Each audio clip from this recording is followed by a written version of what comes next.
अगर हम हनुमान जी के साथ जुड़ते हैं, हनुमान चालीसा का नित्य पाठ करते हैं, तो जब जब वो हमारे भीतर जागने की कोशिश करेगा,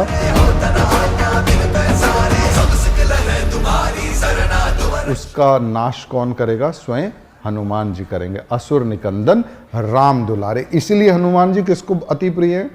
राम जी।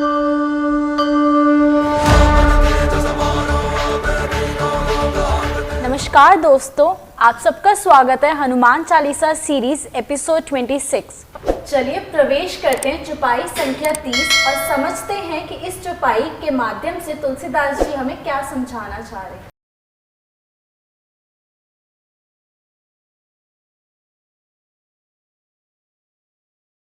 सर, आज की चौपाई कौन सी है और उसका अर्थ क्या है?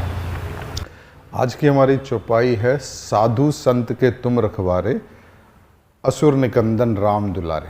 तो यहाँ पर तुलसीदास जी ने हमें हनुमान जी के 3 विशेषताएं बताई हैं।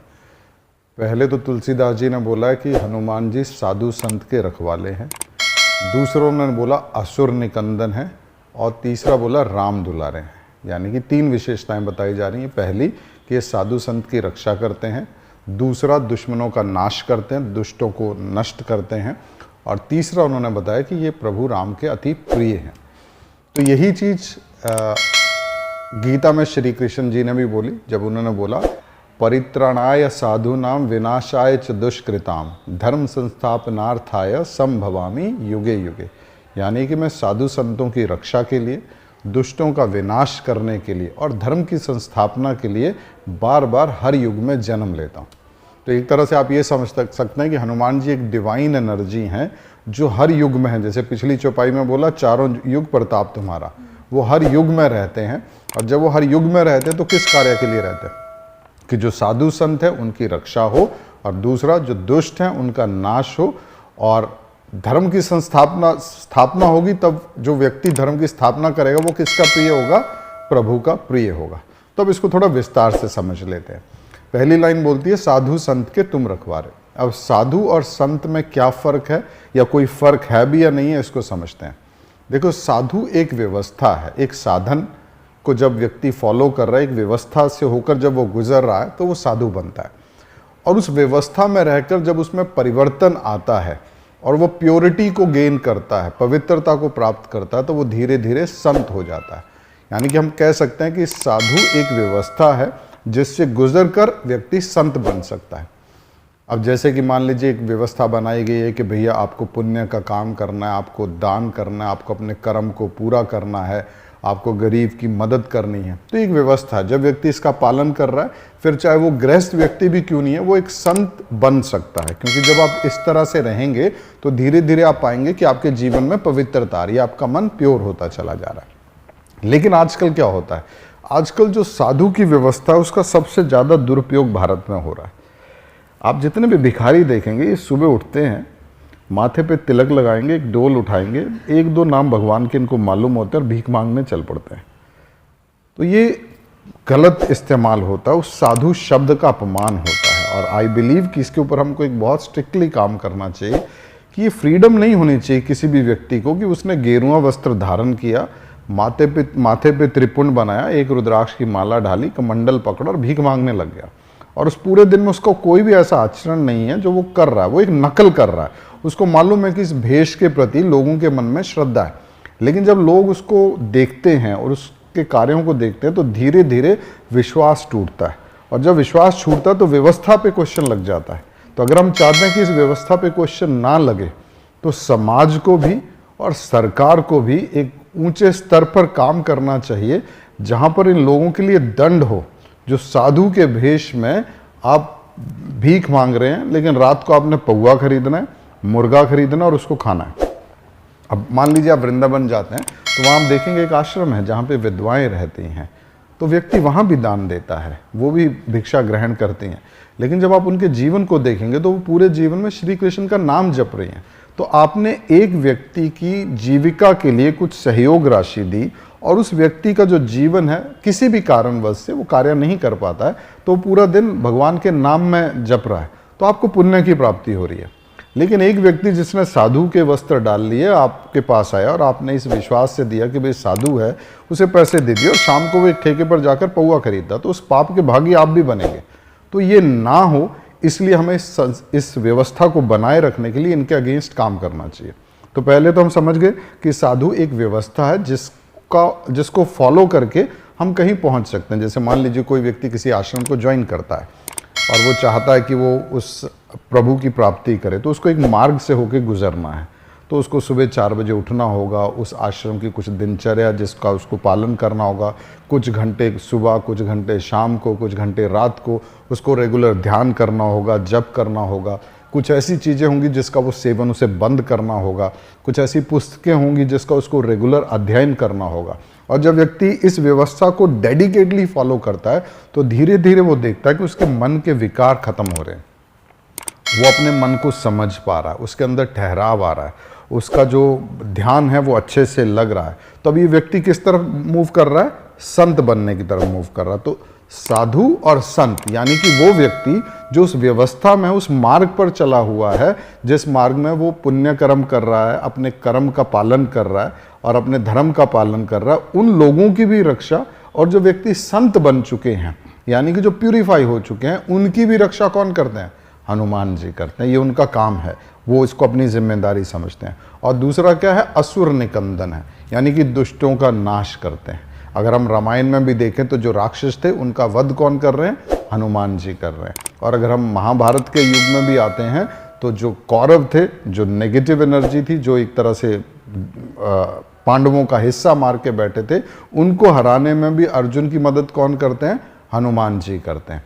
इसी तरह कलयुग में भी जो दुष्ट है उनका नाश हनुमान जी करते हैं। और अगर हम ये बात करें कि कलयुग में दुष्ट कौन है, तो आप देखेंगे कलयुग में मनुष्य का सबसे बड़ा दुश्मन उसके भीतर के विकार होते हैं। यानी कि उसको घमंड भी होता है, लोभ भी होता है, मोह भी होता है, अहंकार भी होता है, लालच भी होता है। ये सब विकार उसके अंदर है, क्रोध भी है, ईर्ष्या भी है। तो जब व्यक्ति हनुमान जी के संपर्क में आता है, हनुमान चालीसा का पाठ करता है और हनुमान जी के गुणों को फॉलो करके, अनुसरण करके उनको अपने जीवन में लाना शुरू करता है, तो हनुमान जी हमारे भीतर के इन सारे विकारों का नाश करते हैं। यानी कि जो असुर हैं हमारे भीतर है, इसको खत्म करते हैं। तो कोई भी ऐसा विचार जो आसुरी प्रवृत्ति का है, अगर हम हनुमान जी के साथ जुड़ते हैं, हनुमान चालीसा का नित्य पाठ करते हैं, तो जब जब वो हमारे भीतर जागने की कोशिश करेगा, उसका नाश कौन करेगा? स्वयं हनुमान जी करेंगे। असुर निकंदन राम दुलारे। इसलिए हनुमान जी किसको अति प्रिय है? राम जी को प्रिय है, क्योंकि हनुमान जी ये बहुत बड़ा काम करते हैं कि साधु संतों की रक्षा करते हैं और दुष्टों का नाश करते हैं। तो जो व्यक्ति के अंदर के विकार मरना शुरू हो जाएंगे और वो संत बनने की तरफ अग्रसर हो जाएगा, वो किसका दुलारा बन जाएगा? हनुमान जी का। और इनडायरेक्टली, डायरेक्टली फिर किसका हो गया? वो राम जी का, यानी कि अल्टीमेट जो गॉड है उसका दुलारा हो जाएगा। तो इस चौपाई के माध्यम से तुलसीदास जी हमको ये बता रहे हैं कि जो हनुमान जी का अनुसरण करेगा, हनुमान चालीसा का पाठ करेगा, उसकी रक्षा स्वयं हनुमान जी करेंगे, उसके भीतर के जो विकार हैं उनको वो नष्ट करेंगे और इस तरह से जो व्यक्ति है वो प्रभु का प्रिय हो जाएगा। सर, जैसे कि आपने बताया, अगर कोई व्यक्ति हनुमान चालीसा का नित्य पाठ करता है तो उसके सारे जो अंदर के असुर हैं उन सभी का नाश हो जाता है। तो सिर्फ अंदरूनी असुर जो होते हैं उनका, या फिर कोई बाहरी असुर भी होते हैं? देखो, इसको ऐसे समझो कि हम जहाँ भी रहते हैं, जिस समाज में रहते हैं, इसमें नेगेटिव और पॉजिटिव भीतर भी होता है और बाहर भी होता है। यानी कि नेगेटिविटी हमारे भीतर भी है और उसी तरह के नेगेटिव लोग आपको बाहर भी मिल जाएंगे। तो भीतर के विकार हमारे जो हुए, काम, क्रोध, लोभ, मोह, ये सब हमारे भीतर के विकार हैं। तो जब हम हनुमान चालीसा का पाठ करते हैं और हनुमान जी की शरण में जाते हैं तो हनुमान जी इनका विनाश करते हैं। अब ये भी होता है कि हमारे आसपास का जो एनवायरनमेंट है वो भी उन्हीं लोगों का हो जो सहयोगी हों, जो पॉजिटिव हों और वो हमारी इस जीवन की यात्रा में हमारा साथ दे सके, उसमें अवरोध ना बने। तो अब मान लीजिए आपके जीवन में नेगेटिव लोग हैं, तो वो भी आपके जीवन से जाना ज़रूरी है।